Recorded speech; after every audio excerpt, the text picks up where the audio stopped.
Hi everyone, ನಾನು ನಿಮ್ಮ Hussain Naikar. Welcome to the video. ಇವತ್ತಿನ ವಿಡಿಯೋದಲ್ಲಿ ನಾನು ನಿಮಗೆ ಸೆಕೆಂಡ್ ಪಿ ಯು ಸಿ ಅಕೌಂಟೆನ್ಸಿಯಲ್ಲಿ ಎಂಡ್ ಮೂಮೆಂಟ್ ನಲ್ಲಿ ಯಾವ ರೀತಿ 80 ಔಟ್ ಆಫ್ 80 ಸ್ಕೋರ್ ಮಾಡಬೇಕು ಅದನ್ನ ನಿಮಗೆ ತಿಳಿಸ್ತಾ ಹೋಗ್ತೀನಿ. ಎಷ್ಟೋ ನಮ್ಮ ಸೆಕೆಂಡ್ ಪಿ ಯು ಸಿ ವಿದ್ಯಾರ್ಥಿಗಳು ಅಕೌಂಟೆನ್ಸಿಯಲ್ಲಿ ಕೆಲವೊಂದು ಚಿಕ್ಕ ಚಿಕ್ಕ ತಪ್ಪುಗಳನ್ನ ಮಾಡ್ತಾರೆ. ಅದರಿಂದ 4, 5, 8, 10 ಅಂಕಗಳನ್ನ ಕಳ್ಕೊತಾರೆ. ಕೇವಲ ಆನ್ಸರ್ ಗೊತ್ತಿದ್ರು ಕೂಡ ಅದನ್ನ ಸರಿಯಾಗಿ ಬರೀಲಿಕ್ಕೆ ಬರ್ತಾ ಇರೋದಿಲ್ಲ.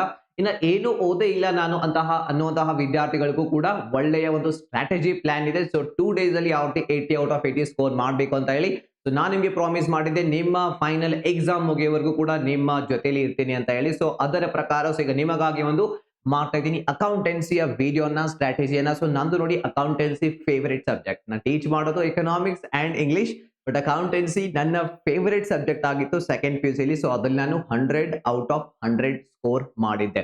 ಸೊ ಟಾಪರ್ಸ್ ವಿದ್ಯಾರ್ಥಿಗಳು ಯಾವ ರೀತಿ ಆನ್ಸರ್ಸ್ ಅನ್ನ ಸಾಲ್ವ್ ಮಾಡ್ತಾರೆ, ಏನ್ ಮಿಸ್ಟೇಕ್ಸ್ ಅನ್ನ ಅವಾಯ್ಡ್ ಮಾಡಬೇಕು ಅದನ್ನ ನಿಮ್ಗೆ ತಿಳಿಸ್ತಾ ಹೋಗ್ತೀನಿ. ಯಾಕಂದ್ರೆ 100 ಔಟ್ ಆಫ್ 100 ತಗೊಳ್ಳೋದು ಈಸಿ ಅಲ್ಲ.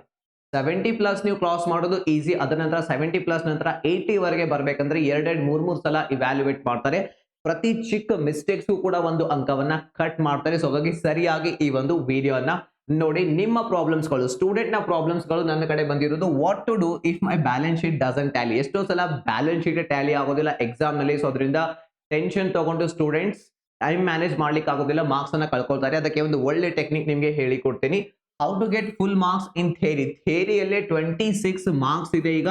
ಸೊ ಆ 26 ಮಾರ್ಕ್ಸ್ ಯಾವ ರೀತಿ ಸಂಪೂರ್ಣವಾಗಿ ತಗೋಬೇಕು ಅದನ್ನ ನಿಮ್ಗೆ ತಿಳಿಸ್ಕೊಡ್ತೀನಿ. And how to remember theory answers. ಆ ಥಿಯರಿ ಆನ್ಸರ್ಸ್ ಅಲ್ಲಿ ಡೆಫಿನೆಟ್ಲಿ ಕೆಲವೊಂದು ಪ್ರಶ್ನೆಗಳಿರುತ್ತೆ, ಎಷ್ಟೇ ಓದಿದ್ರು ಕೂಡ ನೆನಪೇ ಉಳಿಯೋದಿಲ್ಲ. ಸೊ ಅಂತಹ ಪ್ರಶ್ನೆಗಳನ್ನ ಯಾವ ರೀತಿ ನೆನ್ಪಿಟ್ಕೊಳ್ಬೇಕು ಅದಕ್ಕೆ ಒಂದು ಒಳ್ಳೆ ಟೆಕ್ನಿಕ್ ಅನ್ನ ನಿಮ್ಗೆ ಇವತ್ತು ಹೇಳ್ಕೊಡ್ತೀನಿ. And how to practise to score 80 out of 80 marks. ಅಕೌಂಟೆನ್ಸಿಲಿ ನೋಡಿ, ಇದು ಯಾವುದೋ ಒಂದು ಥಿಯರಿ ಸಬ್ಜೆಕ್ಟ್ ಅಲ್ಲ, ಇದರಲ್ಲಿ ಲೆಕ್ಕ ಮಾಡೋದು ಬಹಳ ಇರುತ್ತೆ. So practice important. ಯಾವ ರೀತಿ ಪ್ರಾಕ್ಟೀಸ್ ಮಾಡಬೇಕು ಅದನ್ನ ಕೂಡ ತಿಳಿಸ್ತೀನಿ. And how to cover syllabus fast. ಇನ್ನ ಏನು ಓದೇ ಇಲ್ಲ ಅನ್ನುವಂತಹ ವಿದ್ಯಾರ್ಥಿಗಳು ಯಾವ ರೀತಿ 2 ಡೇಸ್ ಅಲ್ಲಿ ಕಂಪ್ಲೀಟ್ ಸಿಲೆಬಸ್ ಅನ್ನು ಕೂಡ ಕವರ್ ಮಾಡಬಹುದು ಅದನ್ನು ಕೂಡ ಸ್ಟೆಪ್ ಬೈ ಸ್ಟೆಪ್ ನಾನು ನಿಮಗೆ ತಿಳಿಸ್ತಾ ಹೋಗ್ತೇನೆ. ವಿಡಿಯೋನ ಕೊನೆವರೆಗೆ ನೋಡಿ, ಬಹಳ ಟೈಮ್ ತಗೊಳ್ಳೋದಿಲ್ಲ. ಒಂದು 8 ರಿಂದ 10 ನಿಮಿಷದ ಒಳಗಡೆ ಫಟಾಫಟ್ ಆಗಿ ಎಲ್ಲವನ್ನ ನಿಮ್ಗೆ ತಿಳಿಸ್ತಾ ಹೋಗ್ತೇನೆ. ಸೊ ಬನ್ನಿ ಸ್ಟಾರ್ಟ್ ಮಾಡೋಣ. ಸೊ ಫಸ್ಟ್ ನನಗೆ ತಿಳಿಸಿ, ಹೌ ಮೆನಿ ಆಫ್ ಯು, ನಿಮ್ಮಲ್ಲಿ ಯಾರು ರೆಡಿ ಇದ್ದೀರಾ 80 ಔಟ್ ಆಫ್ 80 ಸ್ಕೋರ್ ಮಾಡ್ಲಿಕ್ಕೆ? If you are ready to score 80 out of 80 in accountancy, so ಒಂದ್ಸಲ ನನಗೆ ಕಾಮೆಂಟ್ ನಲ್ಲಿ ಟೈಪ್ ಮಾಡಿ ತಿಳಿಸಿ, I will score 80 out of 80 in accountancy. ನಾನು 100 ಸ್ಕೋರ್ ಮಾಡಿದ್ದೆ. ನಮ್ಮ ಟೈಮ್ ನಲ್ಲಿ 100 ಮಾರ್ಕ್ಸ್ ನ ಕ್ವಶನ್ ಪೇಪರ್ ಇರ್ತಿತ್ತು. ಈಗ ನಿಮ್ಮಲ್ಲಿ ಯಾರು 80 ಸ್ಕೋರ್ ಮಾಡ್ಲಿಕ್ಕೆ ರೆಡಿ ಇದ್ದೀರಾ? ರೆಡಿ ಇದ್ದೀರಾ? ಒಂದ್ಸಲ ಕಾಮೆಂಟ್ ನಲ್ಲಿ ತಿಳಿಸಿ. ಸೊ ಬನ್ನಿ ಸ್ಟಾರ್ಟ್ ಮಾಡೋಣ ವಿಡಿಯೋನ. ಸೊ ಫಸ್ಟ್ ಸ್ಟೆಪ್ ನಾನು ನಿಮಗೆ ಇವತ್ತು go through toppers answer copies once. 2-3 ವಿದ್ಯಾರ್ಥಿಗಳ ಟಾಪರ್ಸ್ ಆನ್ಸರ್ ಕಾಪೀಸ್ ಅನ್ನ ನೋಡ್ಕೊಳ್ಳಿ. ಒಂದಾದ್ರೂ ಮಿನಿಮಮ್ ನೋಡ್ಕೊಳ್ಳಿ.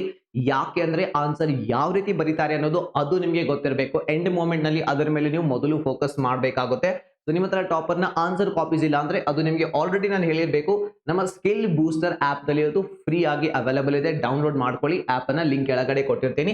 ಇನ್ನು ಅದರ ಜೊತೆಲಿ 1 and 2 ಮಾರ್ಕ್ಸ್ ನ ಆನ್ಸರ್ ಕೂಡ ಅಲ್ಲಿ ನಿಮಗೆ ಸಿಗುತ್ತೆ. ಅದನ್ನು ಕೂಡ ನೀವು ಫ್ರೀ ಆಗಿ ಅಲ್ಲಿಂದ ಓದಬಹುದು. ಯಾವ ರೀತಿ? ಸೊ ಬನ್ನಿ ಕ್ವಿಕ್ ಆಗಿ ನಾನು ನಿಮಗೆ ತೋರಿಸ್ತೀನಿ. ಆಪ್ ಡೌನ್ಲೋಡ್ ಮಾಡ್ಕೊಂಡ ನಂತರ ಇಲ್ಲಿ ನಿಮ್ಗೆ ಒಂದು ಆಪ್ಷನ್ ಕಾಣಿಸುತ್ತೆ, ಮೆನು ಆಪ್ಷನ್. ಇದ್ರ ಮೇಲೆ ಕ್ಲಿಕ್ ಮಾಡಿ ದೆನ್ ಇಲ್ಲಿ ಫ್ರೀ ಮಟೀರಿಯಲ್ ಅಂತ ಒಂದು ಆಪ್ಷನ್ ಕಾಣಿಸುತ್ತೆ. ಸೊ ಫ್ರೀ ಮಟೀರಿಯಲ್ ನಲ್ಲಿ ಡಾಕ್ಯುಮೆಂಟ್ಸ್ ಅಲ್ಲಿ ನೀವು ಹೋದ್ರೆ ಸ್ವಲ್ಪ ಹುಡುಕ್ಬೇಕು, ನಿಮಗೆ ಡೆಫಿನೆಟ್ಲಿ ಸಿಗುತ್ತೆ 1 and 2 ಮಾರ್ಕ್ಸ್ ನ ಆನ್ಸರ್ ಜೊತೆಯಲ್ಲಿ. 1 and 2 ಮಾರ್ಕ್ಸ್ ನ ಆನ್ಸರ್ ಇವೆಲ್ಲ. ಅದನ್ನ ಓದುವಾಗ ಮೊದಲು ಸಿಲೆಬಸ್ ಅಲ್ಲಿ ಒಂದು ಇನ್ನೊಂದು ಚಾಪ್ಟರ್ ಇತ್ತು, ಆ ಒಂದು ಚಾಪ್ಟರ್ ನ ಈಗ ತೆಗೆದು ಹಾಕಿದ್ದಾರೆ. ನೇರವಾಗಿ ಪಾರ್ಟ್ನರ್ಶಿಪ್ ಇಂದ ಸ್ಟಾರ್ಟ್ ಆಗ್ತಾ ಇದೆ. ಸೊ ಆ ಒಂದು ಚಾಪ್ಟರ್ ನ ಕ್ವಶನ್ಸ್ ಅನ್ನ ನೀವು ಬಿಡಬಹುದು, ಬಿಟ್ಟು ಉಳಿದಿರುವಂತಹ ಚಾಪ್ಟರ್ಸ್ ಅನ್ನ ಕವರ್ ಮಾಡ್ಕೊಳ್ಳಿ. ಅಂಡ್ ದೆನ್ ಈಗ ಬ್ಲೂ ಪ್ರಿಂಟ್ ಪ್ರಕಾರ ಬರೋಣ. ಸೊ ಯಾವ ಚಾಪ್ಟರ್ಸ್ ಅನ್ನ ಕವರ್ ಮಾಡಬೇಕು, ಏನು ಓದೇ ಇಲ್ಲ ಅಥವಾ ಓದಿದ್ರೆ ಯಾವ್ದಾರ ರಿವಿಷನ್ ಮಾಡಬೇಕು, ಯಾವ್ದನ್ನ ಬಿಡಬೇಕು, ಅದು ಇಂಪಾರ್ಟೆಂಟ್ ಆಗುತ್ತೆ. ಬಿಗಿನರ್ ಆಗಿರ್ಲಿ ಅಥವಾ ಟಾಪರ್ಸ್ ಆಗಿರ್ಲಿ. ಫಸ್ಟ್ ನಾವು ನೋಡಿ 6 ಅಂಕದ 3 ಪ್ರಶ್ನೆಗಳಿಗೆ ಉತ್ತರ ಬರೀಬೇಕು. ಮೊದಲನೇ ಅಧ್ಯಾಯ basic concept accounting for partnership ನಲ್ಲಿ 6 ಅಂಕದ 1 ಮಾರ್ಕ್ಸ್ ಇದೆ. ಸೊ ಆ ಒಂದು ಚಾಪ್ಟರ್ ಅನ್ನ ನೋಡ್ಕೊಳ್ಳಿ, ಅಲ್ಲಿ ಆ ಕ್ವಶನ್ಸ್ ಗಳನ್ನ ಸಾಲ್ವ್ ಮಾಡಿ 6 ಅಂಕಕ್ಕಾಗಿ. ಇನ್ನು 2 ಪ್ರಶ್ನೆಗಳು ಬೇಕು. ಅದು ನಮಗೆ 2 ಪ್ರಶ್ನೆಗಳು ಬರ್ತಾ ಇವೆ. Reconstitution of a partnership firm, retirement or death of a partner. ಇದರ ಮೇಲೆ ಪ್ರತಿ ವರ್ಷ 6 ಅಂಕದ ಪ್ರಶ್ನೆಗಳನ್ನ ಕೇಳ್ತಾರೆ. 2 ಪ್ರಶ್ನೆಗಳು ಇವೆ. ಸೊ ಇದನ್ನ ಸರಿಯಾಗಿ ನೋಡ್ಕೊಳ್ಳಿ. 6 ಅಂಕದ 3 ಪ್ರಶ್ನೆಗಳು ಆಯ್ತು. ಇಷ್ಟು ಪ್ರಾಕ್ಟೀಸ್ ಮಾಡ್ಕೊಳ್ಳಿ ಚೆನ್ನಾಗಿ. ಇನ್ನು 12 ಅಂಕದ 3 ಪ್ರಶ್ನೆಗಳು ಕೂಡ ನಾವು ಉತ್ತರ ಮಾಡ್ಬೇಕಲ್ಲ. ಸೊ ಅದಕ್ಕಾಗಿ 2ನೇ ಚಾಪ್ಟರ್ ಇದೆಯಲ್ಲ, reconstitution of a partnership firm, admission of a partner ನಲ್ಲಿ ಒಂದು ಇದೆ 12 marks. Admission of a partner ಸರಿಯಾಗಿ ಪ್ರಾಕ್ಟೀಸ್ ಮಾಡ್ಕೊಳ್ಳಿ. ಕ್ಯಾಪಿಟಲ್ ಅಡ್ಜಸ್ಟ್ಮೆಂಟ್ ಅವೆಲ್ಲ ಯಾವ ರೀತಿ ಪ್ರಾಕ್ಟೀಸ್ ಮಾಡಬೇಕು ಅದು ಕೂಡ ನಿಮಗೆ ತಿಳಿಸ್ತೀನಿ. ಯಾಕಂದ್ರೆ ಎಲ್ಲಾ ಕ್ವಶನ್ಸ್ ಈಸಿ ಇರೋದಿಲ್ಲ. 12 ಮಾರ್ಕ್ಸ್ ನಲ್ಲಿ 8 ಮಾರ್ಕ್ಸ್ ತಗೊಳ್ಳೋದು ಈಸಿ ಇಟ್ಟಿರ್ತಾನೆ. ಸೊ ಅದ್ರ ನಂತರ ಕೊನೆಯ 3-4 ಮಾರ್ಕ್ಸ್ ಇದೆಲ್ಲ ಅಡ್ಜಸ್ಟ್ಮೆಂಟ್ಸ್ ಅಲ್ಲಿ ತುಂಬಾ ಟ್ರಿಕಿ ಕ್ವಶನ್ಸ್ ಅನ್ನ ಕೇಳ್ತಾನೆ. ಸೊ ಅದು ನೀವು ಪ್ರಾಕ್ಟೀಸ್ ಮಾಡಿಲ್ಲ ಅಂದ್ರೆ ಏನಾಗ್ತೀರಾ, ಸಫರ್ ಆಗ್ತೀರಾ. 80 ಔಟ್ ಆಫ್ 80 ಸ್ಕೋರ್ ಅಚೀವ್ ಆಗೋದಿಲ್ಲ. ಅದನ್ನ ಹೇಳ್ತೀನಿ ನಾನು ನಿಮ್ಗೆ ಯಾವ ರೀತಿ ಪ್ರಾಕ್ಟೀಸ್ ಮಾಡ್ಬೇಕು ಅಂತ ಹೇಳಿ. ಸೊ ಒಂದು ಇಲ್ಲಿ ಕ್ವಶನ್ ಆಯ್ತು. Second one, dissolution of partnership ನ ಮೇಲೆ ಒಂದು ಕ್ವಶನ್ ಇದೆ. ಸೊ ಅದನ್ನ ಸರಿಯಾಗಿ ಪ್ರಾಕ್ಟೀಸ್ ಮಾಡಿ. ಮೂರನೇದಾಗಿ accounting for share capital non select ಮಾಡಿದೀನಿ, ಅಲ್ಲಿ 12 ಮಾರ್ಕ್ಸ್ ಇದೆ. ಅದು ನನ್ನ ಪ್ರಕಾರ ಈಸಿ ಇದೆ. ಇಲ್ಲ ನಿಮಗೆ ಈ debenture issue and redemption of debentures easy ಅನಿಸುತ್ತೆ, ಅದನ್ನ ನೀವು ಮಾಡ್ಕೋಬಹುದು. ಅಥವಾ financial statements of a company, ಅದರಲ್ಲಿಲ್ಲ ಅನಾಲಿಸಿಸ್ ಆಫ್ ಫೈನಾನ್ಷಿಯಲ್ ಸ್ಟೇಟ್ಮೆಂಟ್ಸ್ ಅಲ್ಲಿ ಒಂದಿದೆ, ಆ ಕ್ವಶನ್ ಬೇಕಾದ್ರೆ ನೀವು ಪ್ರಾಕ್ಟೀಸ್ ಮಾಡಬಹುದು. ಅಕೌಂಟಿಂಗ್ ರೇಷಿಯೋಸ್ಗಳನ್ನ ನೀವು ಚೆಕ್ ಮಾಡ್ಕೋಬಹುದು. ಸೊ ನಿಮಗೆ ಯಾವ್ದು ಈಸಿ ಅನ್ಸುತ್ತೆ ಅದನ್ನ ಮಾಡ್ಕೊಳ್ಳಿ. ಸೊ ಎಲ್ಲ ಸಾಧ್ಯ ಇದ್ರೆ ಎಲ್ಲ ಕೂಡ ಬಿಡಿಸಬಹುದು. ನಾನು ನನ್ನ ಟೈಮ್ ನಲ್ಲಿ ಎಲ್ಲಾ ಕ್ವಶನ್ ಪೇಪರ್ ಅನ್ನ ಸಾಲ್ವ್ ಮಾಡಿದ್ದೆ ಅಕೌಂಟೆನ್ಸಿ ಇದು. ಅಂದ್ರೆ ನಮ್ ಟೈಮ್ ನಲ್ಲಿ ಮೂರು ಎಕ್ಸ್ಟ್ರಾ ಕ್ವಶನ್ಸ್ ಇದ್ದು, 12 ಮಾರ್ಕ್ಸ್ ನ ಎಲ್ಲಾ ಎಕ್ಸ್ಟ್ರಾ ಕ್ವಶನ್ಸ್, 6 ಮಾರ್ಕ್ಸ್ ನ ಎಲ್ಲಾ ಎಕ್ಸ್ಟ್ರಾ ಕ್ವಶನ್ಸ್, ಥಿಯರಿಯಲ್ಲಿ 1-2 ಮಾರ್ಕ್ಸ್ ನ ಎಲ್ಲಾ ಎಕ್ಸ್ಟ್ರಾ ಕ್ವಶನ್ಸ್ ಅನ್ನ ನಾನು ಸಾಲ್ವ್ ಮಾಡಿದ್ದೆ. ಸೊ ನಿಮಗೆ ಟೈಮ್ ಸಿಕ್ಕರೆ ಮಾಡ್ಬೇಕಂತಾನೆ ಏನಿಲ್ಲ. ಸೊ ಅದನ್ನ ನಾನು ಚಾಲೆಂಜ್ ಆಗಿ ತೆಗೆದುಕೊಂಡಿದ್ದೆ. ಅಷ್ಟು ನಾನು ಚೆನ್ನಾಗಿ ಅಕೌಂಟೆನ್ಸಿ ನನ್ನ ಫೇವರೇಟ್ ಸಬ್ಜೆಕ್ಟ್ ಅಂದ್ರೆ ಸ್ವಲ್ಪ ಹೆಚ್ಚಿಗೆ ಟೈಮ್ ಕೊಟ್ಟು ಡೆಫಿನೆಟ್ಲಿ ನಾನು ಪ್ರಾಕ್ಟೀಸ್ ಮಾಡ್ತಿದ್ದೆ ಆ ಟೈಮ್ ನಲ್ಲಿ. ಸೊ ನಿಮಗೆ ಯಾವ ರೀತಿ ಈಸಿ ಅನ್ಸುತ್ತೆ ಅದನ್ನ ಆ ರೀತಿ ಮಾಡಿ. ಈಗ ನೇರವಾಗಿ ಬರ್ತಾ ಇದ್ದೀನಿ 1 and 2 ಮಾರ್ಕ್ಸ್. ಇಲ್ಲೇ ನೀವು ಮಾರ್ಕ್ಸ್ ಅನ್ನ ಕಳ್ಕೊಳ್ಳೋದು. 1 and 2 ಮಾರ್ಕ್ಸ್ ಅಲ್ಲಿ ನಮ್ಮ ಟೈಮ್ ನಲ್ಲಿ ಕೇವಲ 18 ಮಾರ್ಕ್ಸ್ ಇರ್ತಿತ್ತು. ಸೊ ನಿಮಗೀಗ 26 ಅಂಕಗಳನ್ನ ಇಟ್ಟಿದ್ದಾನೆ. ಸೊ ಹಾಗಾದ್ರೆ ಫಸ್ಟ್ ನೋಡಿ, ನಿಮ್ಮ ಹತ್ರ ನೋಟ್ಸ್ ಇದ್ರೆ ಅದೇ ನೋಟ್ಸ್ ಅನ್ನ ಓದಿ. ನೀವು ನೋಟ್ಸ್ ಅನ್ನ ರೆಡಿ ಮಾಡ್ಕೊಂಡಿದ್ರೆ ವರ್ಷವಿಡೀ ಆ ನೋಟ್ಸ್ ಅನ್ನ ಓದಿ, ನೋ ಡೌಟ್.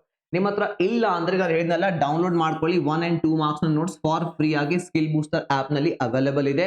ಸೊ ನಾನು ಬೆಸ್ಟ್ 100% ಪ್ರಯತ್ನ ಮಾಡ್ತೀನಿ, ಎಷ್ಟು ಸಾಧ್ಯನೋ ಅಷ್ಟು ಫ್ರೀ ಕಾಂಟೆಂಟ್ ನಿಮಗೆ ಫ್ರೀ ಆಗಿ ಸ್ಕಿಲ್ ಬೂಸ್ಟರ್ ಆಪ್ ನಲ್ಲಿ ಸಿಗಲಿ ಅಂತ ಹೇಳಿ. ಸೊ ಅದು ಅವೈಲೇಬಲ್ ಇದೆ, ಅಲ್ಲಿಂದ ನೀವು ಅದನ್ನ ಓದಬಹುದು. ಇನ್ನ ಇದಾಯ್ತು, ನೋಟ್ಸ್ ಆದ್ರೂ ನಿಮ್ಗೆ ಗೊತ್ತಾಯ್ತು. ಸೊ ಇನ್ನ revise theory questions multiple times ಮರಿತೀನಿ ಅಂತ ಹೇಳ್ತಿರಲ್ಲ, ಸೊ ಅದಕ್ಕೆ ನೋಡಿ ಮಲ್ಟಿಪಲ್ ಟೈಮ್ಸ್ ನೀವು ಅದನ್ನ ರಿವೈಸ್ ಮಾಡಿ. ಮಲ್ಟಿಪಲ್ ಟೈಮ್ಸ್ ರಿವೈಸ್ ಮಾಡಿ ಅಂದ್ರೆ 3-4 ಸಲ ರಿವೈಸ್ ಮಾಡಿದ್ರೆ ಡೆಫಿನೆಟ್ಲಿ ನೆನಪು ಉಳಿಯುತ್ತೆ. ಬಟ್ ಅದರಲ್ಲಿ ಕೆಲವೊಂದು ಪ್ರಶ್ನೆಗಳು ಇದ್ದೇ ಇರುತ್ತೆ, ಅದನ್ನ ಎಷ್ಟೇ ಓದಿದ್ರು ಕೂಡ ನೆನಪಿನ ತಲೆಯಲ್ಲಿ ಇರೋದಿಲ್ಲ, ನೆನಪು ಉಳಿಯೋದಿಲ್ಲ. ಸೊ ಅವಾಗ ಏನ್ ಮಾಡ್ಕೊಳ್ಳಿ, ಅದನ್ನ ಮಾರ್ಕ್ ಮಾಡಿ ಇಟ್ಕೊಳ್ಳಿ. ಫಾರ್ ಎಕ್ಸಾಂಪಲ್ ಫಸ್ಟ್ ಚಾಪ್ಟರ್ ನಲ್ಲಿ 3 ಕ್ವಶನ್ಸ್ ಗಳು ಇವೆ ಅಂದ್ರೆ, ಸೊ ಅದು ನಿಮ್ಮ ನೋಟ್ಸ್ ಇರುತ್ತಲ್ಲ ಅದರಲ್ಲಿ ಮಾರ್ಕ್ ಮಾಡಿ ಇಟ್ಕೊಳ್ಳಿ. ಯಾವ ರೀತಿ ಆದ್ರೂ ಮಾರ್ಕ್ ಮಾಡ್ಕೊಳ್ಳಿ, ಹೈಲೈಟ್ ಮಾಡ್ಕೊಳ್ಳಿ. ಈ ಕ್ವಶನ್ ನನಗೆ ನೆನಪು ಉಳಿತಾ ಇಲ್ಲ, ಎಕ್ಸಾಮ್ ನಲ್ಲಿ ಬಂದ್ರೆ ಮಾರ್ಕ್ಸ್ ಸಿಗುವಂತ ಚಾನ್ಸಸ್ ಇದೆ ಅಂತ ಹೇಳಿ ಇದ್ರೆ ಅದನ್ನ ಮಾರ್ಕ್ ಮಾಡಿ ಇಟ್ಕೊಳ್ಳಿ. ಅಂಡ್ ಎಕ್ಸಾಮ್ ದಿನ ಮುಂಜಾನೆ ಒಂದಿನ ರಿವೈಸ್ ಮಾಡ್ತಿರಲ್ಲ, ಸೊ ಅದರ ಮೇಲೆ ಫುಲ್ ಫೋಕಸ್ ಮಾಡಿ ರಿವಿಷನ್ ಮಾಡ್ಕೊಳ್ಳಿ. ಮುಂಜಾನೆ ಓದಿದೀರಾ ಅಂದ್ರೆ ಅಟ್ಲೀಸ್ಟ್ ಮಧ್ಯಾಹ್ನ ಸಾಯಂಕಾಲದವರೆಗೆ ನೆನಪಿದ್ದೇ ಇರುತ್ತೆ, ಒಂದ್ 4-5 ಸಲ ಓದ್ಕೊಂಡ್ರೆ. ಸೊ ಎಲ್ಲ ಓದ್ಲಿಕ್ಕೆ ಆಗೋದಿಲ್ಲ, ಅಗೇನ್ ಎಲ್ಲ ಓದ್ಕೊಂಡು ಹೋದ್ರೆ ಮತ್ತೆ ಅದು ನೆನಪು ಉಳಿಯೋದಿಲ್ಲ. ಯಾವ್ದು ನೆನಪು ಉಳಿತಾ ಇಲ್ಲ ಅದನ್ನ ಮಾತ್ರ ಮಾರ್ಕ್ ಮಾಡಿ ಇಟ್ಕೊಳ್ಳಿ. ನಾನಾದ್ರೂ ಇದೇ ರೀತಿ ಮಾಡ್ತಿದ್ದೆ. ಸೊ ಅದನ್ನ ಮಾರ್ಕ್ ಮಾಡಿ, ಟಾಪರ್ಸ್ ಇದೇ ರೀತಿ ಮಾಡ್ತಾರೆ. ಅದನ್ನ ಮಾರ್ಕ್ ಮಾಡಿ ಮುಂಜಾನೆ 1 ಸಲ 2 ಸಲ ಓದ್ಕೊಂಡು ಹೋಗಿ, ಡೆಫಿನೆಟ್ಲಿ ನಿಮ್ಗೆ ಅದು ಎಕ್ಸಾಮ್ ನಲ್ಲಿ ನೆನಪಿಗೆ ಬರುತ್ತೆ. ಇನ್ನ 12 and 6 ಮಾರ್ಕ್ಸ್ ನ ಪ್ರೆಸೆಂಟೇಷನ್ ಟಿಪ್ಸ್. ಇನ್ನ ಟಾಪರ್ಸ್ ನ ಆನ್ಸರ್ ಕಾಪೀಸ್ ಇಂದ ಒಂದೆರಡು ಸ್ಕ್ರೀನ್ ಶಾಟ್ಸ್ ಅನ್ನ ಅಟ್ಯಾಚ್ ಮಾಡಿದ್ದೀನಿ. ಸೊ ಇಲ್ಲಿ ನೋಡ್ಕೊಳ್ಳಿ ಪ್ರೆಸೆಂಟೇಷನ್ ಎಷ್ಟು ಮ್ಯಾಟರ್ ಆಗುತ್ತೆ ಅಂತ ಹೇಳಿ. ಸೊ ಈ ಆನ್ಸರ್ ನೋಡಿ ಆಲ್ಮೋಸ್ಟ್ ಕರೆಕ್ಟ್ ಇದೆ. ಆಕಾಶ್ನ ಕ್ಯಾಪಿಟಲ್ ಅಕೌಂಟ್ ಮೇಲೆ ಇರುವಂತಹ 6 ಅಂಕದ ಪ್ರಶ್ನೆ ಕರೆಕ್ಟ್ ಇದೆ, ಬಟ್ 5 ಅಂಕ ಮಾತ್ರ ಕೊಟ್ಟಿದ್ದಾನೆ. ಸೊ ಯಾಕೆ ಅಂದ್ರೆ, ಸೊ ಇಲ್ಲಿ ನೀವು ನೋಡಬಹುದು ನೀಟ್ ಆಗಿ ಪ್ರೆಸೆಂಟೇಷನ್ ಮಾಡಿಲ್ಲ ಇಲ್ಲಿ. ಸೊ ತಪ್ಪಾಗಿರೋದನ್ನ ಕಾಟ್ ಹೊಡಿಯೋದು, ಸೊ ಇಲ್ಲಿ ಕಾಟ್ ಹೊಡಿಯೋದು, ಮತ್ತೆ ಇದನ್ನ ಸರಿ ಮಾಡಿ ಬರೆಯೋದು. ಸೊ ಹಾಗಾಗಿ ಇಲ್ಲಿ ಏನಾಗಿದೆ, ಪ್ರೆಸೆಂಟೇಷನ್ ಪ್ರಾಪರ್ ಆಗಿಲ್ಲ ಅಂತ ಹೇಳಿ 1 ಮಾರ್ಕ್ಸ್ ಇಲ್ಲಿ ನಿಮಗೆ ಕಟ್ ಮಾಡಲಾಗಿದೆ. ಸೊ ಇದು ಯಾವಾಗ ಆಗುತ್ತೆ, ನೀವು 70 ಅಬವ್ ಹೋದಾಗ ಇವೆಲ್ಲ ಕನ್ಸಿಡರ್ ಮಾಡ್ತಾರೆ. ಸೊ ಅದಕ್ಕೆ ನಾನು ನಿಮ್ಗೆ ಹೇಳ್ತಾ ಇರೋದು 80 ಔಟ್ ಆಫ್ 80 ನೀವು ಸ್ಕೋರ್ ಮಾಡಬೇಕು. ಅಕೌಂಟೆನ್ಸಿ ಒಂದು ಬ್ಯೂಟಿಫುಲ್ ಸಬ್ಜೆಕ್ಟ್, ತುಂಬಾ easy subject and very practical and interesting subject ಅದು. ಸೊ ಇದು ನಾನು ಹೇಳೋದು 6 ಮಾರ್ಕ್ಸ್ ಆಗಿರ್ಲಿ 12 ಮಾರ್ಕ್ಸ್ ಆಗಿರ್ಲಿ, ಪ್ರೆಸೆಂಟೇಷನ್ಸ್ ಅನ್ನ ಪ್ರಾಪರ್ ಆಗಿ ಫಾಲೋ ಮಾಡಿ. ಈ ಡೆಬಿಟ್ ಕ್ರೆಡಿಟ್ ಅನ್ನ ಹಾಕೋದು ಯಾವತ್ತೂ ಕೂಡ ಮರಿಬೇಡಿ, ರೈಟ್. ಅಂಡ್ ಕ್ವಶನ್ ನಂಬರ್ ನಾನು ಹೇಳ್ಬಾರ್ದು ಅಂತ ಅನ್ಕೊಂಡಿರ್ತೀನಿ, ಯಾಕಂದ್ರೆ ಫಸ್ಟ್ 2 ಎಕ್ಸಾಮ್ಸ್ ಆದ ನಂತರ ತುಂಬಾ ಜನ ನನಗೆ ಕಾಲ್ ಮಾಡಿದ್ರು, ಸರ್ ನನ್ನ ನಂಬರ್ ಒಳಗೆ ಹಾಕಿದ್ದೀನಿ ಮಾರ್ಕ್ಸ್ ಕೊಡ್ತಾರಾ, ಸೊ ನನ್ನ ನಂಬರ್ ಹಾಕಿಲ್ಲ ಸರ್ ಅದ್ರೂ ಮಾರ್ಕ್ಸ್ ಕೊಡ್ತಾರಾ ಅನ್ನುವಂತ ಪ್ರಶ್ನೆಗಳು ಕೇಳ್ತಾರೆ ಸ್ಟೂಡೆಂಟ್ಸ್. ನೋಡಿ ನಂಬರ್ ಅನ್ನ ಸ್ವಲ್ಪ ಸರಿಯಾಗಿ ಹಾಕೊಳ್ಳಿ. ಸೊ ಇಲ್ಲಿ ನೋಡಿ 12 ಮಾರ್ಕ್ಸ್ ನ ಕ್ವಶನ್ ಎಷ್ಟು ಚೆನ್ನಾಗಿ ಇಲ್ಲಿ ಪ್ರೆಸೆಂಟ್ ಮಾಡಲಾಗಿದೆ. ಬ್ಯಾಲೆನ್ಸ್ ಶೀಟ್ ಮ್ಯಾಚ್ ಆಗಿದೆ, ಇಲ್ಲಿ ಡೆಬಿಟ್ ಕ್ರೆಡಿಟ್ ಇದೆ, ಎಲ್ಲ ನಂಬರ್ಸ್ ಗಳು ಕ್ಲಿಯರ್ ಆಗಿ ನೋಡಿ, ನಂಬರ್ಸ್ ಗಳು ಕ್ಲಿಯರ್ ಆಗಿ ಕಾಣೋ ತರ ಬರೆಯಲಾಗಿದೆ. ಇಲ್ಲಿ ಫುಲ್ ಮಾರ್ಕ್ಸ್ 12 ಗೆ 12 ಮಾರ್ಕ್ಸ್ ನೀವು ಇಲ್ಲಿ ನೋಡಬಹುದು, ಇಲ್ಲಿ ಸಿಕ್ಕಿದೆ. ಅಂಡ್ ಇದ್ರಲ್ಲಿ ನೋಡಿ ಒಂದು ರೆಡ್ ಕಲರ್ ಇಂಕ್ ನಿಂದ ಇದನ್ನ ಏನ್ ಮಾಡಿದ್ದಾರೆ, ಚೆಕ್ ಮಾಡಿದ್ದಾರೆ. ಮೊದಲನೇ ಬಾರಿ ಚೆಕ್ ಮಾಡಿದಾಗ ರೆಡ್ ಕಲರ್ ಇಂಕ್ ನಿಂದ, ಅದ್ರ ನಂತರ ಇನ್ನು ಒಬ್ರು ಅಥವಾ ಇಬ್ರು ಇದನ್ನ ಚೆಕ್ ಮಾಡ್ತಾರೆ. ಸೊ ಅವಾಗ ನೋಡಿ ಗ್ರೀನ್ ಕಲರ್ ಇಂದ ಮತ್ತೆ ಇದನ್ನ ಇವ್ಯಾಲ್ಯೂಯೇಟ್ ಮಾಡಲಾಗಿದೆ. ಅಂದ್ರೆ 2 ರಿಂದ 3 ಸಲ ಚೆಕ್ ಆಗುತ್ತೆ. 70 ಅಬೌವ್ ನಿಮ್ಮ ಮಾರ್ಕ್ಸ್ ಹೋದಾಗ ಅಕೌಂಟೆನ್ಸಿಲಿ. ಅದಕ್ಕೆ ಹೇಳ್ತಾ ಇರೋದು ಸರಿಯಾಗಿ ಪೇಪರ್ ಅನ್ನ ಪ್ರೆಸೆಂಟ್ ಮಾಡಿ. ಇನ್ನ ಕೆಲವೊಂದು ಇಂಪಾರ್ಟೆಂಟ್ ಟಿಪ್ಸ್ ನಾನು 12 ಅಂಡ್ 6 ಮಾರ್ಕ್ಸ್ ಕೊಡ್ತಾ ಇರೋದು. What if my balance sheet doesn't Tally? ಕೆಲವು ಬಾರಿ ಬ್ಯಾಲೆನ್ಸ್ ಶೀಟ್ಗಳು ಟ್ಯಾಲಿ ಆಗಲಿಲ್ಲ ಅಂದ್ರೆ ಏನ್ ಮಾಡೋದು? ನಂದು ಇದೇ ರೀತಿ ಆಗಿತ್ತು. ಎಕ್ಸಾಮ್ ನಲ್ಲಿ ಕುತ್ಕೊಂಡಿದ್ದೀನಿ, ಅಡ್ಮಿಷನ್ ಆಫ್ ಅ ಪಾರ್ಟ್ನರ್ ಮೇಲೆ 12 ಮಾರ್ಕ್ಸ್ ನ ಕ್ವಶನ್ ಅನ್ನ ಕೇಳಿದ್ರು. ಕ್ವಶನ್ ಸಾಲ್ವ್ ಮಾಡ್ತಾ ಹೋದೆ ಎಂಡ್ ನಲ್ಲಿ ಬ್ಯಾಲೆನ್ಸ್ ಶೀಟ್ ಏನಾಗ್ಲಿಲ್ಲ, ಟ್ಯಾಲಿನೇ ಆಗ್ಲಿಲ್ಲ. ಸೊ ದೆನ್ ನಾನು ಸ್ವಲ್ಪ ಟೆನ್ಷನ್ ನಲ್ಲಿ ಬಂದೆ. ಹೋಗಿ ಫೈಂಡ್ ಔಟ್ ಮಾಡಿದೆ ಎಲ್ಲಿ ಮಿಸ್ಟೇಕ್ ಆಗಿದೆ ಅಂತ ಹೇಳಿ. ಮಿಸ್ಟೇಕ್ ಎಲ್ಲಿ ಆಯ್ತು ಗೊತ್ತಾಯ್ತು, ಬಟ್ ಅಲ್ಲಿ ತಪ್ಪೇನಾಗಿರುತ್ತೆ, ಪ್ರಾಬ್ಲಮ್ ಏನ್ ಗೊತ್ತಾ ಅಕೌಂಟೆನ್ಸಿಯಲ್ಲಿ. ಸೊ ಈಗ ಒಂದು ಅಕೌಂಟ್ ನಲ್ಲಿ, ಕ್ಯಾಪಿಟಲ್ ಅಕೌಂಟ್ ನಲ್ಲಿ ಇಲ್ಲಿ ಒಂದು ಅಡ್ಜಸ್ಟ್ಮೆಂಟ್ ತಪ್ಪಾಗಿದೆ ಅಂದ್ರೆ, ಸೊ ಅದೇ ತಪ್ಪು ಪಾರ್ಟ್ನರ್ಸ್ ನ ಕ್ಯಾಪಿಟಲ್ ಅಕೌಂಟ್ ನಲ್ಲಿ ಆಗುತ್ತೆ. ದೆನ್ ಅದು ಪ್ರಾಫಿಟ್ ಅಂಡ್ ಲಾಸ್ ನಲ್ಲಿ ಅದೇ ಮಿಸ್ಟೇಕ್ ಆಗಿರುತ್ತೆ. ದೆನ್ ಬ್ಯಾಲೆನ್ಸ್ ಶೀಟ್ ನಲ್ಲಿ 3-4 ಕಡೆ ಆ ಮಿಸ್ಟೇಕ್ ಸೇಮ್ ಆಗಿರುತ್ತೆ ನಂಬರ್ಸ್ ಗಳಲ್ಲಿ. ಸೊ ಎಲ್ಲಾ ಕಡೆ ಹಾಕುವಂತ ಅವಶ್ಯಕತೆ ಬಿತ್ತು. ಅದರಿಂದ ನಾನು ಟೆನ್ಷನ್ ಅಲ್ಲಿ ಬಂದೆ. ಸೊ 10-15 ನಿಮಿಷ ಟೈಮ್ ಹಾಕಿ ಕ್ವಶನ್ ಸಾಲ್ವ್ ಮಾಡಿದ್ದೀನಿ. ಕೊನೆಯಲ್ಲಿ ಬ್ಯಾಲೆನ್ಸ್ ಶೀಟ್ ಟ್ಯಾಲಿ ಆಗ್ಲಿಲ್ಲ ಅಂತ ಹೇಳಿ. ಯಾಕೆಂದ್ರೆ ಜಸ್ಟ್ ನಾನು ಒಂದು ಅಡ್ಜಸ್ಟ್ಮೆಂಟ್ ಸರಿಯಾಗಿ ಓದಿರ್ಲಿಲ್ಲ. ಆ ನಂಬರ್ ನಲ್ಲಿ ಸ್ವಲ್ಪ ಕ್ಯಾಲ್ಕುಲೇಷನ್ ಮಿಸ್ಟೇಕ್ಸ್ ಆಗಿತ್ತು. ಅದರಿಂದ ತುಂಬಾ ಟೆನ್ಷನ್ ಅಲ್ಲಿ ಬಂದೆ. ಸೊ ಈ ರೀತಿ ನಿಮ್ದು ಏನಾದ್ರು ಫಸ್ಟ್ ಆಫ್ ಆಲ್ ಮಿಸ್ಟೇಕ್ಸ್ ಅನ್ನ ಅವಾಯ್ಡ್ ಮಾಡಿ. ಸೊ ಕ್ಯಾಲ್ಕುಲೇಷನ್ ಮಾಡುವಾಗ ಅಡ್ಜಸ್ಟ್ಮೆಂಟ್ ಸರಿಯಾಗಿ ಓದಿ, ವೆರಿ ಇಂಪಾರ್ಟೆಂಟ್. ಅದು ನಾನು ಇಲ್ಲಿ ಹೇಳಿದ್ದೇನೆ, read adjustments very very carefully. Adjustments ಅನ್ನ 2 ಸಲ ಓದಿ ಅರ್ಥ ಮಾಡ್ಕೊಂಡು ಕ್ಯಾಲ್ಕುಲೇಷನ್ ಸರಿಯಾಗಿ ಮಾಡಿ. ಕ್ಯಾಲ್ಕುಲೇಷನ್ ಮಾಡುವಾಗ ನಂಬರ್ಸ್ ನೋಡಿ ಹೊಡೀರಿ. ಸೊ ನಮಗೆ ರೂಢ ಆಗಿರುತ್ತೆ ಪಟ ಹೊಡೆಯೋದು ಕ್ಯಾಲ್ಸಿಯಲ್ಲಿ. ಬಟ್ ಏನೋ ಒಂದು ಚಿಕ್ಕ ಮಿಸ್ಟೇಕ್ ಆಯ್ತು ಅಂದ್ರೆ ಇಡೀ ಕ್ವಶನ್ ನಲ್ಲಿ ಸಮಸ್ಯೆಗಳು, ಮಿಸ್ಟೇಕ್ಸ್ ಗಳು ಆಗ್ತವೆ. ಅದನ್ನ ಕರೆಕ್ಟ್ ಮಾಡ್ತಾ ಹೋದ್ರೂ ಕೂಡ ಪ್ರೆಸೆಂಟೇಷನ್ ಹಾಳಾಗಿ ಹೋಗುತ್ತೆ. ಸ್ವಲ್ಪ ಸಮಾಧಾನದಿಂದ ಪೇಷನ್ಸ್ ನಿಂದ ಕ್ಯಾಲ್ಕುಲೇಷನ್ ಮಾಡಿ ಸರಿಯಾಗಿ ಆನ್ಸರ್ ಮಾಡಿ. ಒಂದು ವೇಳೆನು ಬ್ಯಾಲೆನ್ಸ್ ಶೀಟ್ ನಿಮ್ದು ಟ್ಯಾಲಿ ಆಗ್ಲೇ ಇಲ್ಲ, ಒಂದ್ಸಲ ಟ್ಯಾಲಿ ಆಗ್ಲಿಲ್ಲ, 1-2 ನಿಮಿಷ ಟೈಮ್ ಕೊಟ್ರಿ, ಟ್ಯಾಲಿ ಆಗ್ಲಿಲ್ಲ, ಎಲ್ಲಿ ತಪ್ಪಾಗಿದೆ ಅದು ಗೊತ್ತಾಗ್ತಾ ಇಲ್ಲ ಅಂದ್ರೆ ಆ ಕ್ವಶನ್ಸ್ ಅನ್ನ ಅಲ್ಲಿಗೆ ಬಿಡಿ. ಆ ಕ್ವಶನ್ಸ್ ಅನ್ನ ಅಲ್ಲಿಗೆ ಬಿಟ್ಟು ಬೇರೆ ಕ್ವಶನ್ಸ್ ಅನ್ನ ಸಾಲ್ವ್ ಮಾಡ್ಲಿಕ್ಕೆ ಸ್ಟಾರ್ಟ್ ಮಾಡಿ. ನೀವು ಎಕ್ಸ್ಟ್ರಾ ಕ್ವಶನ್ ಗೆ ಪ್ರಿಪೇರ್ ಆಗಿದ್ರೆ ಅಥವಾ ಪ್ರಿಪೇರ್ ಆಗಿಲ್ಲ ಅಂದ್ರೆ ನೆಕ್ಸ್ಟ್ 2 ಕ್ವಶನ್ಸ್ ಸಾಲ್ವ್ ಮಾಡಿ, ಅದರ ನಂತರ ಈ ಕ್ವಶನ್ ಗೆ ಬರಬಹುದು. ಇನ್ನೊಂದು ಮಿಸ್ಟೇಕ್ ಇಲ್ಲಿ ಏನಂದ್ರೆ ತುಂಬಾ ಜನ ಮಾಡ್ತಾರೆ ಇದನ್ನ. ಇದು ಟ್ಯಾಲಿ ಆಗ್ಲಿಲ್ಲ ಅಂದ್ರೆ ಇದಕ್ಕೆ ಈ ರೀತಿ ಕಾಟ್ ಹೊಡೆದು ಬಿಡೋದು.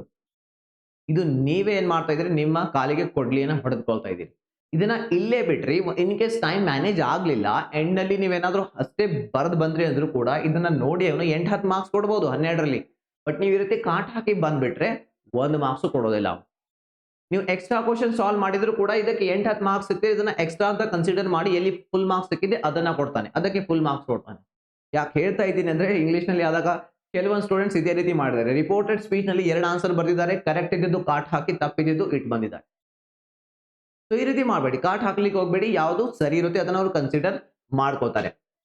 So clear. Balance sheet Tally ಆಗಲಿಲ್ಲ ಅಂದ್ರೆ 1-2 ನಿಮಿಷ ಪ್ರಯತ್ನ ಮಾಡಿ, ಎಲ್ಲಿ ತಪ್ಪಿದೆ ಹುಡುಕ್ಲಿಕ್ಕೆ, ಅದು ಕರೆಕ್ಟ್ ಆದ್ರೆ ಓಕೆ, ಇಲ್ಲ ಅಂದ್ರೆ ಡೈರೆಕ್ಟ್ಲಿ ನೆಕ್ಸ್ಟ್ ಕ್ವಶನ್ ಗೆ ಹೋಗಿ ಎಂಡ್ ನಲ್ಲಿ ಬಂದು ಅದಕ್ಕೆ ಚೆಕ್ ಮಾಡಬಹುದು.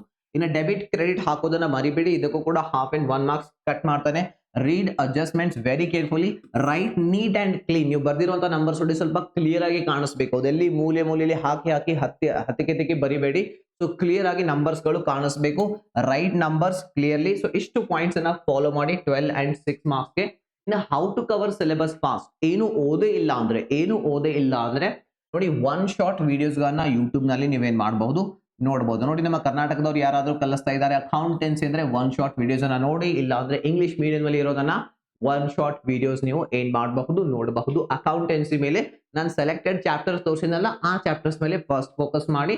ಸೊ ಅದರ ನಂತರ ಅಂದ್ರೆ ಇಲ್ಲಿಂದ ನಿಮಗೆ ಕಾನ್ಸೆಪ್ಟ್ ಕ್ಲಿಯರ್ ಆಗುತ್ತೆ, ಯಾವ ರೀತಿ ಕ್ವಶನ್ ಸಾಲ್ವ್ ಮಾಡಬೇಕು ಅಂತ ಗೊತ್ತಾಗುತ್ತೆ. Then practice questions by your self.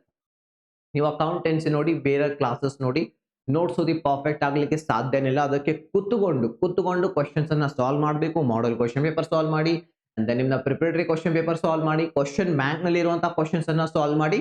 Questions solve ಮಾಡೋದೇ ಇಲ್ಲಿ ನಿಜವಾದಂತಹ ಪ್ರಾಕ್ಟೀಸ್ ಆಗುತ್ತೆ. ಇನ್ನ ಕೆಲವೊಂದು ಇಂಪಾರ್ಟೆಂಟ್ ಟಿಪ್ಸ್, ಇದು 80 ಔಟ್ ಆಫ್ 80 ನಲ್ಲಿ ಮಾಡಲೇಬೇಕು ಅನ್ನುವಂತಹ ವಿದ್ಯಾರ್ಥಿಗಳಿಗೆ. ಪ್ರಾಕ್ಟೀಸ್ ನ್ಯೂ ಕ್ವಶನ್ಸ್, ಹೊಸ ಕ್ವಶನ್ಸ್ ಗಳನ್ನ ಪ್ರಾಕ್ಟೀಸ್ ಮಾಡಿ. ಮಾಡಿದ್ದೆ ಕ್ವಶನ್ಸ್ ಗಳನ್ನ ಪ್ರಾಕ್ಟೀಸ್ ಮಾಡಬೇಡಿ. ಎಕ್ಸಾಮ್ ನಲ್ಲಿ ಬರುವಂತಹ ಕ್ವಶನ್ಸ್ ಗಳು ಹೊಸವಿರ್ತವೆ. ಕೆಲವೊಂದು 1-2 ಹೊಸ ಅಡ್ಜಸ್ಟ್ಮೆಂಟ್ಸ್, ಟ್ರಿಕಿ ಅಡ್ಜಸ್ಟ್ಮೆಂಟ್ಸ್ ಗಳು ಇರುತ್ತೆ. ನೀವು ಹೊಸ questions with new adjustments practice ಮಾಡಿದ್ರೆ 100 ಮಾಡುವಂತ ಸ್ಕೋರ್ ಬಹಳ ಚಾನ್ಸಸ್ ಇದೆ, ಸಾಧ್ಯತೆ ಇದೆ. ಯಾಕಂದ್ರೆ ನೀವು ಎಲ್ಲಾ ರೀತಿಯ ಅಡ್ಜಸ್ಟ್ಮೆಂಟ್ಸ್ ಗಳಿಗೆ ಪ್ರಿಪೇರ್ ಆಗಿರ್ತೀರಾ. ಅಂಡ್ ಕ್ಯಾಲ್ಕುಲೇಷನ್ ಮಿಸ್ಟೇಕ್ ನಾನು ಹೇಳಿದ್ನಲ್ಲ, ಸ್ವಲ್ಪ ಪೇಷನ್ಸ್ ನಿಂದ ಕ್ಯಾಲ್ಕುಲೇಟ್ ಮಾಡಿ, ಕ್ಯಾಲ್ಸಿ ತಗೊಂಡು ಮಿಸ್ಟೇಕ್ಸ್ ಗಳು ಆಗೋದಿಲ್ಲ.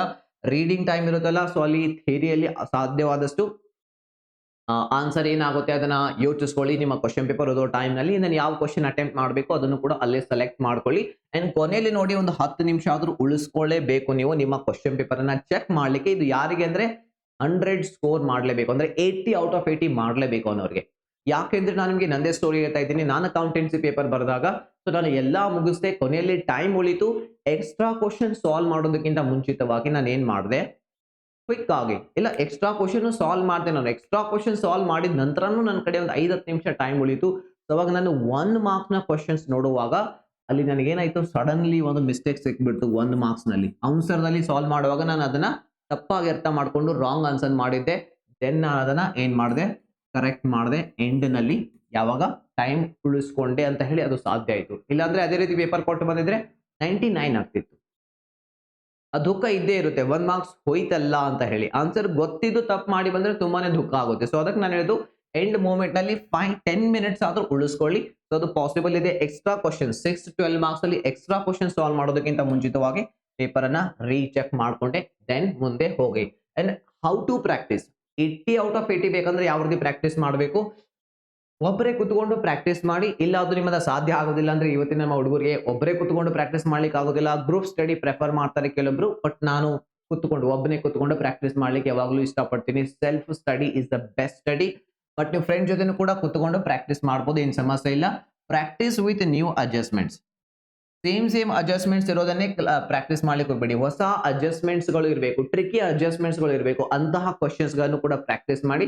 ಎಕ್ಸಾಮ್ ನಲ್ಲಿ ಯಾವುದೇ ಅಡ್ಜಸ್ಟ್ಮೆಂಟ್, ಯಾವುದೇ ರೀತಿ ಪ್ರಶ್ನೆ ಕೊಟ್ಟರು ಕೂಡ 12 ಮಾರ್ಕ್ಸ್ ಸಿಗೋ ಹಾಗೆ ನೀವು ಆರಾಮಾಗಿ ಸಾಲ್ವ್ ಮಾಡ್ತೀರಾ. ಪ್ರಾಕ್ಟೀಸ್ ನ್ಯೂ ಕ್ವಶನ್ಸ್, ಹೊಸ ಕ್ವಶನ್ಸ್ ವಿತ್ ನ್ಯೂ ಅಡ್ಜಸ್ಟ್ಮೆಂಟ್ಸ್. ಇದನ್ನ ಯಾಕೆ ಹೇಳ್ತಾ ಇದ್ದೀನಿ ಅಂದ್ರೆ ನೀವು ಎಕ್ಸಾಮ್ ನಲ್ಲಿ ನಾಳೆ ನೋಡಿ, ನಾನು ಹೇಳ್ತಾ ಇದ್ದೀನಿ ನಾಳೆ ನೀವು ಚೆಕ್ ಮಾಡ್ಕೊಳ್ಳಿ. 12 ಮಾರ್ಕ್ಸ್ ನ ಅಡ್ಮಿಷನ್ ಮೇಲೆ ಒಂದು ಕ್ವಶನ್ ಇದೆ ಅಂದ್ರೆ 4-5 ಅಡ್ಜಸ್ಟ್ಮೆಂಟ್ಸ್ ಕೊಟ್ಟಿದ್ದಾನೆ ಅಂದ್ರೆ ಅದರಲ್ಲಿ 2-3 ಈಸಿ ಇರುತ್ತೆ, 2 ಟ್ರಿಕಿ ಇರುತ್ತೆ. ನೀವು ಆ ಹೊಸ ಕ್ವಶನ್ಸ್, ಹೊಸ ಅಡ್ಜಸ್ಟ್ಮೆಂಟ್ಸ್ ಪ್ರಾಕ್ಟೀಸ್ ಮಾಡಿಲ್ಲ ಅಂದ್ರೆ ನಿಮ್ಗೆ ಹೋಗಿ ಅಲ್ಲಿ ಗೊತ್ತೇ ಆಗೋದಿಲ್ಲ ಎಕ್ಸಾಮ್ ನಲ್ಲಿ. ಸೊ ಆ ಒಂದು ಅಡ್ಜಸ್ಟ್ಮೆಂಟ್ಸ್ ಅಲ್ಲಿ ಒಂದು ಮಿಸ್ಟೇಕ್ ಆಯಿತು ಅಂದ್ರೆ and then profit and loss account ನಲ್ಲಿ ತಪ್ಪು ಕಾಣಿಸೋ ಅದಾಗುತ್ತೆ. ಅಂಡ್ ದೆನ್ ಕ್ಯಾಪಿಟಲ್ ಅಕೌಂಟ್ ನಲ್ಲಿ ಏನಾಗುತ್ತೆ, ಆ ತಪ್ಪಾಗುತ್ತೆ ಒಂದು ಅಡ್ಜಸ್ಟ್ಮೆಂಟ್ ನಲ್ಲಿ ತಪ್ಪಾದಾಗ. ಅಂಡ್ ದೆನ್ ಅದೇ ಬ್ಯಾಲೆನ್ಸ್ ಶೀಟ್ ನಲ್ಲಿಯೂ ಕೂಡ ಏನಾಗುತ್ತೆ, ತಪ್ಪಾಗುತ್ತೆ. ಸೊ ಈ ರೀತಿ 3-4 ಮಿಸ್ಟೇಕ್ಸ್ ಆಗ್ಬಿಟ್ರೆ ಆರಾಮಾಗಿ 2-3 ಮಾರ್ಕ್ಸ್ ನಾವು ಕಟ್ ಮಾಡ್ಬಿಡ್ತಾರೆ. ಸೊ ಅದಕ್ಕೆ ನಾನು ಹೇಳ್ತಾ ಇರೋದು ನ್ಯೂ ಕ್ವಶನ್ಸ್ ಅನ್ನ ಪ್ರಾಕ್ಟೀಸ್ ಮಾಡಿ ಅಂತ ಹೇಳಿ. ಸೊ ಇಷ್ಟು ಮಾಡಿ ಸಾಕು, ಅಕೌಂಟೆನ್ಸಿಗೆ 100 ಔಟ್ ಆಫ್ 100 ನಿಮ್ಮ ಮಾರ್ಕ್ಸ್ ಕಾರ್ಡ್ನಲ್ಲಿ ಬಂದೇ ಬರುತ್ತೆ ಅಕೌಂಟೆನ್ಸಿ. ಇದನ್ನು ನೀವು ಸರಿಯಾಗಿ ಪ್ರಾಪರ್ ಆಗಿ ಫಾಲೋ ಮಾಡಿದ್ದೆ ಆದ್ರೆ. ಸೊ ಮರಿಬೇಡಿ, ಟಾಪರ್ಸ್ ನ ಆನ್ಸರ್ ಕಾಪೀಸ್ ಅನ್ನು ನೋಡೋದನ್ನ ಡೌನ್ಲೋಡ್ ಮಾಡ್ಕೊಳ್ಳಿ. ಆಪ್ ನ ಲಿಂಕ್ ನಾನು ನಿಮಗೆ ಕೆಳಗಡೆ ಕೊಟ್ಟಿದ್ದೀನಿ, ಯಾವ ರೀತಿ ಡೌನ್ಲೋಡ್ ಮಾಡ್ಕೊಂಡು ನೋಡ್ಬೇಕಂತ ಹೇಳಿ ಕೂಡ ತೋರಿಸಿದ್ದೀನಿ.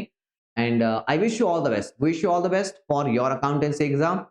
This is my favorite subject. ನನ್ನ favorite subject accountancy ಅಲ್ಲಿ 100 out of 100 score ಮಾಡಿ ಬನ್ನಿ. Thank you so much. Wish you all the best.